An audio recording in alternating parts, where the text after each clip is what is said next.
Okay, ಇವತ್ತು ನಾವು ಅಂಬಾಜಿ ಬೆಟ್ಟಕ್ಕೆ ಬಂದಿದ್ದೀವಿ. ಅಂಬಾಜಿ ದುರ್ಗ ಬೆಟ್ಟ. ಫೈನಲಿ ನಮಗೆ ಅಲ್ಲಿ ಎಂಟ್ರಿ ಸಿಗಲಿಲ್ಲ. ಫಾರೆಸ್ಟ್ ಡಿಪಾರ್ಟ್ಮೆಂಟ್ ಆಕ್ಯುಪೈ ಮಾಡಿದೆ. ಫಾರೆಸ್ಟ್ ಡಿಪಾರ್ಟ್ಮೆಂಟ್ ಇದೆ ಅಂತ ಹೇಳಿದರು. ಅಂದರೆ ಈ ಕಡೆ ಎಲ್ಲ ಬಟ್ ಎಲ್ಲಿ ನೋಡ್ರೆ ಗಿಡಗಳು ಕಾಣ್ತಾ ಇಲ್ಲ, ಬರೀ ಬಂಡೆಗಳು ಕಾಣ್ತಾ ಇದ್ದಾವೆ ಈ ಕಡೆ ಎಲ್ಲ.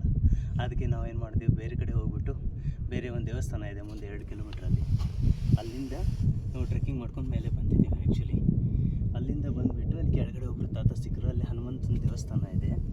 ಹನುಮಂತನ ದೇವಸ್ಥಾನದಿಂದ ಅಲ್ಲಿಂದ ನಾವು ಟ್ರೆಕ್ಕಿಂಗ್ ಮಾಡ್ಕೊಂಡು ಇಲ್ಲಿ ಮೇಲೆ ಬೆಟ್ಟಕ್ಕೆ ಬಂದ್ವಿ. ಅಲ್ಲಿ ಒಂದು ದೇವಸ್ಥಾನ ಇದೆ ಮೇಲ್ಗಡೆ, ಅಲ್ಲಿ ಸ್ತಂಭ ಕಾಣ್ಬೋದು ನಿಮಗೆ. ಅಲ್ಲಿಂದ ಹಿಂಗೆ ಹುಡ್ಕೊಂಡು ಅವ್ರು ಕೆಳಗಡೆ ಹೇಳಿದರು ಒಂದು ನೀರಿಂದು ಇದು ಇದೆ ಅಂತ, ಇಲ್ಲಿ ಪಾಂಡ್ ಟೈಪು. ಅದೇ ಹುಡ್ಕಾಡ್ಕೊಂಡು ಹೀಗೆಲ್ಲ ಬಂದ್ವಿ ನಾವು ಈ ಕಡೆಯಿಂದ. ಹಿಂಗೆ ಬಂದು ನಾವು ಆ್ಯಕ್ಚುಲಿ ಅದನ್ನ ತಿಳ್ಕೊಂಡ್ವಿ, ಅದು ಪಾಂಡ್ ಅಂತ. ಸೊ ಫೈನಲಿ ಅಲ್ಲಿ ನಿಂತ್ಕೊಂಡು ಸ್ವಲ್ಪ ವೀಡಿಯೋ ಫೋಟೋಸ್ ಎಲ್ಲ ತೊಗೊಂಡ್ಬಿಟ್ಟು ಹಿಂಗೆ ಬಂದ್ವಿ.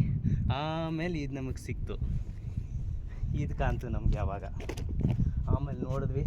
ಫಸ್ಟ್ ನಮ್ಮ ಸೇಫ್ಟಿ ಇಂಪಾರ್ಟೆಂಟು. ಅದಕ್ಕೆ ಏನು ಮಾಡಿದೆ, ಸೆಲ್ಫಿ ಸ್ಟಿಕ್ ಲೆಂತ್ ಜಾಸ್ತಿ ಮಾಡಿ ಒಳಗಡೆ ಏನಿದೆಯೋ ಇಲ್ಲೋ ಚೆಕ್ ಮಾಡಿದೆ ಫಸ್ಟು.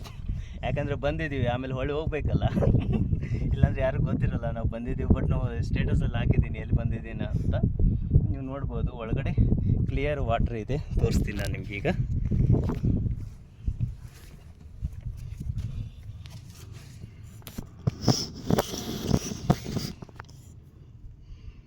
ನೋಡಿ ಯಾವ ಥರ ಇದೆ ಇಲ್ಲಿ.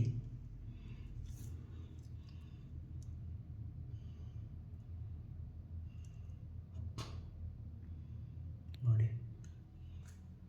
ಸೂರ್ಯನ ಬೆಳಕು ನೋಡಿ ಒಳಗಡೆ ಎಷ್ಟು ಕ್ಲಿಯರ್ ಇದೆ ನೋಡಿ ವಾಟರ್. ಕೆಳಗಡೆ ಸ್ತಂಭದ ಇದನ್ನು ಕಾಣ್ತಾ ಇದೆ.